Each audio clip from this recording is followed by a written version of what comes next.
Assalamualaikum warahmatullahi wabarakatuh. Alhamdulillah, alhamdulillahi rabbil alamin. Assalatu wassalamu ala asrafil anbiya'i wal mursalin, Sayyidina wa maulana Muhammadin. Ashhadu an la ilaha illallahul malikul haqqul mubin wa ashhadu anna Muhammadan abduhu wa rasuluhu was-sadiqul wa'dal amin. Allahumma shalli wa sallim wa barik wa karim ahzanu nabil karim idinil ladzi min jamalika wa innal ladzi min jalalika wa innahu min kitabika. Bersyukur kita kehadirat Allah dengan mengucapkan alhamdulillahi rabbil alamin atas segala limpahan karunia rahmah dan hidayahnya, serta dengan izin dan ridhonya juga kita dapat menjalankan amanahnya, beramal dan beribadah zahir batin dunia dan akhirat. Bersalam kita takkan terlupakan, marilah sama-sama kita sampaikan kepada junjungan kita Nabi Allah Nabiul Akhirul Zaman Rasulullah Muhammad sallallahu alaihi wasallam. Atasnya kalimahnya kita kalamkan dengan membacakan Allahumma sholli ala Sayyidina Muhammad wa ala alihi Sayyidina Muhammad. Alhamdulillah bertemu lagi dengan saya Guru Mursyid Syekh Nur Muhammad Buya Irwan Maulana Al-Khalidi, Pasaman, Sumatera Barat. Dalam rangka meningkatkan iman dan takwa kita, sudah selayak dan sepantasnya kita belajar menuntut ilmu ke jalan Allah untuk mengetahui kebenaran di atas segala perintahnya. Dalam makom majelis berzikir ma'rifatullah sebagai wadah syiar kita yang kita selalu agungkan, yaitu YouTube Buya Pasaman Timur sebagai tajalli kerahasiaan kupas tuntas hakikat ketuhanan dan hakikat amal dan ibadah. Alhamdulillah, pada waktu dan kesempatan saat ini kita kembali bertemu dalam pengenalan kehakikatan ketuhanan pada diri kita dari tajalli dan seluruh penjuru tajalli yang akan kita kaji sehingga terhimpunlah diri bersifat Tuhan, Tuhan berwujud diri. Ini adalah utama dalam pemahaman ketuhanan sebelum agama dihadirkan pada rukun kedua dalam syahadat. Inilah dalam rukun Islam bahwasanya kebenaran itu di atas segalanya. Berarti di atas rukun Islam itu ada yang pertama syahadat, syahadah ahad. Bagaimana semua kembali menjadi satu. Untuk pertemuan kita pada waktu dan kesempatan ini, saya akan berbagi ilmu dan wawasan mudah-mudahan bermanfaat, yaitu tentang bagaimana kita mengenal sejatinya kaji, hakikinya kaji, yaitu kodrat bernama pembukaan, yaitu rahasia. Jadi bagaimana kita bisa mengenal rahasia Allah, di mana titik kebenaran rahasia tersebut? Maka dalam waktu kesempatan ini saya akan mengajak kita bersama-sama mengenal hijaiyah sebagai huruf di dalam Al-Quran dan beserta makna dan tujuannya di dalam menjalankan hakikat. Alhamdulillah para hadirin dan jemaah kaum muslimin dan muslimat rahimakumullah. Insya Allah sebagaimana yang kita ketahui di dalam pengenalan Al-Quran adalah suatu wahyu. Kembali kita melihat Al-Quran adalah sebuah wahyu yang disampaikan kepada keumatannya dalam bahasa keumatan dan dituangkan dalam berbentuk bahasa juga dalam keumatan ini dituangkan dalam bentuk alam. Untuk kita pengenalan lebih dalam terhadap makna hijaiyah. Hijaiyah atau huruf dalam Al-Quran itu disebut dengan aras atau kekuatan. Jadi dasar sebuah kekuatan inilah kebenaran tertinggi yang sangat mutlak diketahui. Kalau tidak kita mengenal hakikat dari hijaiyah, alif umpama kita pertama lihat, adakah alif ini berbentuk huruf? Kalau untuk tanda memang kita diperlihatkan berbentuk huruf, tetapi pengenalan hakikinya itu tidak berbentuk huruf, tapi menandakan atau memaknai satu. Tetapi di dalam hakikatnya satu yang dimaksud di sini memiliki kategori yang banyak. Nah, ada satu dikala keumatan, ada satu dikala iman, dan ada satu dikala ilmu. Nah, ini berbeda cara pemahamannya. Jadi kalau kita ingin mengenal hijaiyah itu lebih dalam, kita harus mengenal hakikat atau kodratnya. Ya, huruf hijaiyah Al-Quran itu adalah sebuah kodrat, sebuah kekuatan. Ya, sementara harfiahnya itu hanya sebuah jiwa di dalam hakikat. Dan ini kita lepas dulu dari belajar harfiah ya. Jadi kita tidak belajar tulis baca, tapi kita belajar makna. Ya, kita belajar makna. Jadi kalau orang kita di dalam mengajarkan pemahaman agama, tapi kalau kita tidak mampu mendirikan dasar azas kebenaran kaji, yaitu bidahlihi marifatul haq fil ilmi. Dalilku adalah kebenaran dari sebuah ilmu. Yang dikatakan dalil Allah itu apa? Yaitu kalamnya, kauninya, khaulinya, kodrat dari ayat itu. Tapi kalau kita pengenalan ayat itu, hurufnya, hijaiyahnya masih berupa huruf, ini belum dikategorikan kepada pemahaman hakikat. Ya, apalagi sirnya, gitu. Jadi kalau umpamanya kita tidak tahu bagaimana membaca atau mengenal sebuah hijaiyah, kita tidak akan pernah mendapatkan kebenaran sebuah kaji. Ya, tapi kalau kita sudah mengenal kodrat dari hakikat sebuah ayat atau huruf, nah ini akan mempermudah kita dalam belajar, mempermudah kita dalam mengenal. Nah, ya, contohnya kita mengenal antara ha dengan i. Nah, kalau dilihat ih, nah ini dipasangkan dalam satu kalimat rahasia. Nah, intinya ya rahasia. Kalau ada ilaih, nah ilah Tuhan, ih rahasia. Bagaimana makom rahasia Tuhan. Nah, jadi kalau pembacaan seperti ini kita belum mengenal kode-kode etik dari hijaiyah, ini kita akan diperkirakan salah memaknai dari tujuan ayat tersebut.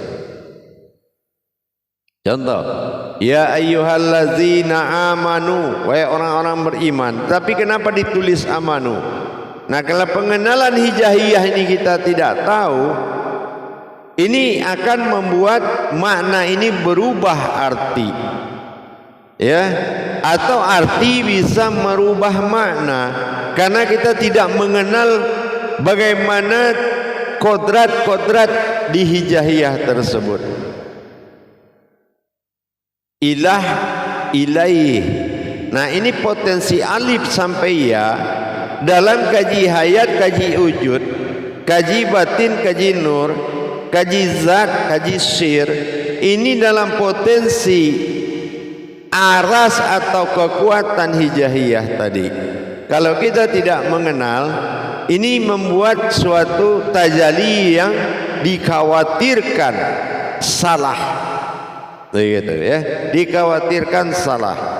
Karena tidak ada pengenalan hijaiyah tadi. Tapi kalau kita sudah memiliki pengenalan, ilmu pemahaman tentang hijaiyah, tentang kodrat, karena hijaiyah ini apa? Adalah sebuah kekuatan. Ya, berbeda dengan harfiah. Harfiah ini adalah jiwa yang merubah daripada prasangka. Contohnya a, i, u.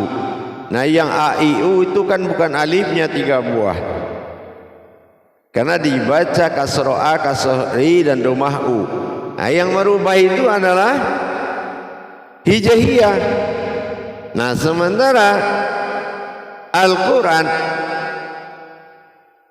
kita harus melihat potensi harfiah yang ada di Al-Quran. Kalau harfiah itu watak, alif tidak akan pernah 3, tapi harfiah bisa merubah bahasa, bisa merubah watak, bisa merubah makna, tapi alif tidak akan berubah dari alif. Nah, ini yang dikatakan pengenalan terhadap hijaiyah. Yang kedua, pengenalan hijaiyah ini dari kata, dari huruf menjadi kata. Nah, dari kata ini tadi, ini akan contoh kata Allah dengan ilah. Ya, Allah asma Tuhan, ilah adalah kodrat Tuhan. Nah, memasangkan ilah jadi Allah pasti merubah potensi alif, kasrah i, dan ha. Ya, ilah dari alif kasrah a, Allah. Nah, ini kalau kita tidak bisa memasang-masangkan dan memahaminya, ini dia akan lari dari makna. Itu pentingnya hijaiyah. Pentingnya pengenalan hijaiyah ini adalah puncak kebenaran tertinggi. Ya, puncak kebenaran kaji itu tertinggi adalah mengenal kodrat hijaiyah. Contohnya ba. Kalau ba ini ada titik di bawah, dia ada titik atau harfiah di bawah, dia akan menama ba. Kan gitu. Nah, tapi kalau titik tidak ada kasroh di atas ba, itu juga akan mengatakan ba. Ada garis di atas ba, ini akan menamakan ba. Nah, yang benarnya yang mana? Karena kita tidak tahu fungsi titik dan fungsi kasroh garis itu, dan tidak mengenal yang bengkok itu apa. Seandainya tidak ada titik dan baris, dia disebut apa? Dan pengenalan ini tidak pernah kita lakukan atau kita belum belajar, maka pemaknaannya akan berubah. Mending berubahnya tidak terlalu jauh. Kalau terlalu jauh, ini kan mengakibatkan suatu kesalahan pada kesuciannya. Jadi kita harus belajar betul kebenaran sebuah hijaiyah. Contoh lam alif. Nah, lam alif, kenapa tidak ada alifnya di situ? Cuma disebut lam alif. Nah, gitu ya. Hurufnya cuma 1. Nah, ini pengenalannya belum sempurna. Jadi kalau lam alif dibaca apa? Kodratnya memang lam alif, tapi wujudnya seperti apa? Alif tidak terlihat dalam hakikat, tapi dalam tersurat. Kalau lam alifnya katanya yang tersurat, kenapa tidak diletakkan di situ? Kenapa alif dibaca tidak ada terlihat di dalam lam alif? Hamzah ya. Nah, kan begitu jalurnya. Jadi kita memang harus memahami itu, karena itu puncak kebenaran. Ya, kebenaran tertinggi itu mengenal kodrat dari huruf itu. Kenapa? Karena dia wahyu. Wahyu itu enggak boleh salah. Ya, wahyu itu tidak boleh salah sama sekali. Nah, jadi dengan demikian tentu kita harus benar-benar belajar bagaimana menjalankan mata batin, menikmati aras dan rasa itu kalau jalannya sudah salah. Ya, kalau jalannya sudah salah, pengenalan hijaiyahnya sangat minus. Sementara kajinya dari awal sampai ujung sana itu kayak benar aja. Tetapi pengenalan pembuktian hijaiyahnya tidak ada. Kodratnya kaji itu ada di kodrat hijaiyah. Kenapa? Hijaiyah ini juz amma, ya. Juz amma yaitu sebuah kodrat yang diamalkan, bukan kodrat yang dituliskan, cuma kodrat yang diamalkan sehingga berwujud menjadi juz amma, sebuah wujud kemanusiaan dari amalan tersebut. Nah, jadi kita tidak bisa lari dari kodrat itu, karena hijaiyah itu adalah wujudnya manusia, juz amma. Jadi kita harus benar-benar mengenal potensi yang ada di dalam huruf tersebut. Ada yang mengamalkan, ada yang menjaga hurufnya, ada yang berdiri di dalam huruf. Sangat banyak, karena itu kodrat, ya, itu kodrat. Kebenaran kajian, orang yang mampu membedah ayat menjadi kauli, kauli menjadi munajat, munajat menjadi ma'rifat, ma'rifat menjadi kauni. Kauni adalah batin kata. Jadi kalau kita nggak tahu hijaiyah itu berasal dari mana dan berguna untuk apa, ini kebenaran penyampaiannya tidak akan diridhoi oleh Allah. Tidak akan diridhoi. Kenapa? Kita sendiri melihat ayat itu masih berupa huruf, sementara kaji yang dikeluarkan hakikat. Ini sudah bertentangan dengan tajalinya.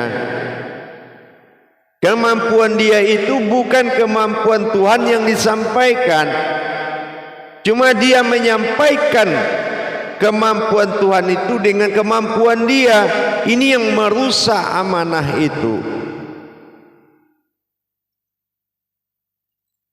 Garis bengkok dalam hijaiyah bernama ba, dikasih titik 2 ta, dikasih titik 3 sa. Apakah batas sa ini berbeda bentuk kodratnya? Nah, ini kalau dalam pencarian keumatan, ketuhanan, tidak ada landasan hakikat hijaiyah, ini adalah suatu pendustaan. Ya, ini adalah suatu pendustaan yang mana yang menyampaikan itu belum lagi berdiri sebagai ayat pada tubuh, hayat pada rohani. Ayat pada tubuh, hayat pada rohani. Ini yang dikatakan ayat yang hidup, ayat yang berbicara, ayat yang bergerak. Itulah diri. Jadi diri an itu diri batin. Makanya Al-Quran, Al-Qara'an dan Al-Qur'ain. Jadi membaca, memahami dan melihat. Nah, ini juga harus benar-benar kita pelajari dengan baik. Jadi kalau kita tidak mengenal bagaimana kodrat hijaiyah di dalam memahami hakikat, ini kebenarannya tidak mutlak. Kebenarannya tidak mutlak, karena kuncian dari Hintuk Jabariyah itu menerangkan itu dari pecahan ayat yang ada di dalam Al-Quran. Leburnya kembali Lauh Mahfuz pada wahyu, maka wahyu berkalam dengan ilhamnya sehingga sampai kepada umat. Nah, ini juga wajib kita pelajari, pengenalan hijaiyah di waktu dan kesempatan yang akan kita pertemukan lagi. Jamaah yang dirahmati Allah, kaum muslimin dan muslimat rahimakumullah, marilah kita belajar kuncian-kuncian hijaiyah sebagai dasar azas kebenaran sebuah kaji. Tapi kalau kita belum paham bagaimana melihat alif itu bukan lurus, nah ini belum mendapatkan masa hijab atau terbukanya suatu izin dan makna. Izin bermakna. Kalau belum jelas, belum bisa melebur ayat jadi kauli, kauli jadi munajat, munajatnya menjadi ilmu. Ini kalau munajat sudah jadi kauni, insya Allah apa yang disampaikan akan menjadi kekuatan bagi diri yang mendengar. Tapi kalau kita belum juga bisa melebur ke pandangan dan menuju arah daripada hakikat daripada ayat itu sendiri, ini akan hanya berpotensi sebuah karangan atau cerita, tetapi bukan mengalami. Karena bagaimanapun kebenaran itu ada pada syahadah ahad, menyatu langsung menjadi satu. Jadi dengan demikian hijaiyah ini sangat menentukan di dalam mengkaji wujud kepada Tuhan. Kenapa? Tuhan tidak bisa dikaji, tapi wujudnya lah yang akan menjadi kajiannya. Itu. Jadi dengan demikian jamaah, mari sama-sama kita belajar nanti kepada suatu makom hijaiyah atau kekuatan yang sangat nyata. Sebuah kekuatan yang dinyatakan oleh Allah ini namanya Lauh Mahfuz. Tapi kalau kita belum bisa melihat Lauh Mahfuznya, artinya kita belum mengenal apa yang ada di balik itu. Mana kodratnya yang sebenarnya, dari huruf demi huruf, hijaiyah demi hijaiyah, maka kita belum dikatakan beruntung atau berhasil di jalan Allah. Kita harus paham dulu, mengenal hijaiyah tersebut. Karena hijaiyah itu mulai dari yang menunggu ayatnya sampai penghulu ayatnya, dan berwujud apa ayat itu kita harus kenal sekali dan harus wajib mengenal. Dengan demikian kemudahan akan sampai. Kemudahan itu akan kita dapati karena kita sudah mengenal hijaiyah itu lebih dalam. Tapi kalau kita belum mengenal hijaiyah itu dalam, maka kita akan tetap ada dalam prasangka. Seperti apa yang kita lihat, di asma dia dikatakan Allah, di hakikat dia dikatakan Tuhan, di ilmu dia dikatakan aku. Ini wajib benar-benar kita belajar. Hijaiyah ini bukanlah suatu kelebihan, tetapi dasar kekuatan yang mutlak, dasar kebenaran yang mutlak. Kalau belum ayat lebur jadi kauli, kauli lebur jadi munajat, munajat lebur jadi marifat, marifat lebur menjadi kauli. Kalau ini belum kita paham, maka ayat dengan segala kalamnya, dia juga menjawab kalam itu pada ayat itu sendiri. Nah gitu. Jadi tidak keluar dari ayat itu jawaban. Kalau ada ayat yang membuat kita berpikir, maka ayat itu juga di situ ada jawaban. Cuma kalau kita pengenalannya tidak ke tahap tajalinya dari 7 tingkatan ayat ini, maka kita akan terlena di amaliyahnya. Gitu. Kalau kita terlena dari amaliyah, ini namanya sebuah kesulitan. Tapi kalau kita sudah mengenal amaliyahnya, insya Allah. Makanya hijaiyah wajib dikenal oleh setiap orang yang membawa kebenaran Allah. Setiap orang yang membawa kebenaran Allah wajib dia mengenal hijaiyah, dan wajib dia memiliki kemampuan hijaiyah. Karena yang bermakna dalam Al-Quran itu adalah hijaiyah. Hijaiyah adalah kodrat dari huruf yang sebenarnya. Sebelum Lauh Mahfuz dia berbentuk dan bertanda. Nah kalau menjadi tanda dan menjadi bentuk, itu tidak langsung lagi namanya, menjadilah sebuah amalan. Dengan demikian, mari kita tingkatkan iman dan takwa kita, mengenal hijaiyah itu lebih dalam. Jadi kita akan tahu fungsi dari sebuah ayat kalau hijaiyahnya sudah menjadi pengenalan buat kita. Kalau kita sudah kenal dengan amalan kehidupannya, insya Allah kita akan paham dengan kodratnya. Itulah hijaiyah tadi. Insya Allah, mari kita sama-sama meningkatkan pemahaman dan pengetahuan tentang makna hakikat yang ada di balik hijaiyah. Insya Allah, karena itulah titik kebenaran tertinggi. Salah satu contoh, 6.666 terhimpun pada 30 juz, 30 terhimpun kepada 7 Al-Fatihah, 7 Al-Fatihah terhimpun kepada Bismillah, bismillah terimpun kepada alif, alif terimpun pada ba, ba awal mula titik jadi. Ini juga ba tenggelam pada titik, titik awal mulai jadi. Bagaimana kita mengenal titik yang mulai jadi? Ini hijaiyah. Hijaiyah ini tingkatan-tingkatan kodrat yang ada di dalam tajalli Allah menuju sekalian alam. Itu sudah ada di hijaiyah itu. Hijaiyah ini adalah pembentukan an, diri yang an, diri al-haq, diri hakikat Allah dan Muhammad Ahmad. Jadi inilah Al-Quran. Pengenalan itu adalah pengenalan Tuhan pada alam semesta. Jadi dengan demikian kita tingkatkan cara belajar, pengetahuan dan memberikan kesempatan waktu kepada diri kita untuk belajar menerima ilmu. InsyaAllah mudah-mudahan kita akan teruskan dalam pengenalan tahap demi tahap. Sesungguhnya hijaiyah adalah awal dan akhir dari sebuah pemahaman. Jadi sangat menentukan sekali. Sangat menentukan sekali. InsyaAllah mudah-mudahan dalam perbuatan pelajaran berikutnya, rahasia demi rahasia akan menjadi suatu pegangan sebagai kelandasan dasar yang akurat untuk belajar tentang-Mu, ya Tuhan. Tuhan tidak bisa dikaji, tapi hakikat ketuhanan itu adalah diri. InsyaAllah mudah-mudahan. Akhirul kalam wa billahi taufiq wal hidayah. Assalamualaikum warahmatullahi wabarakatuh.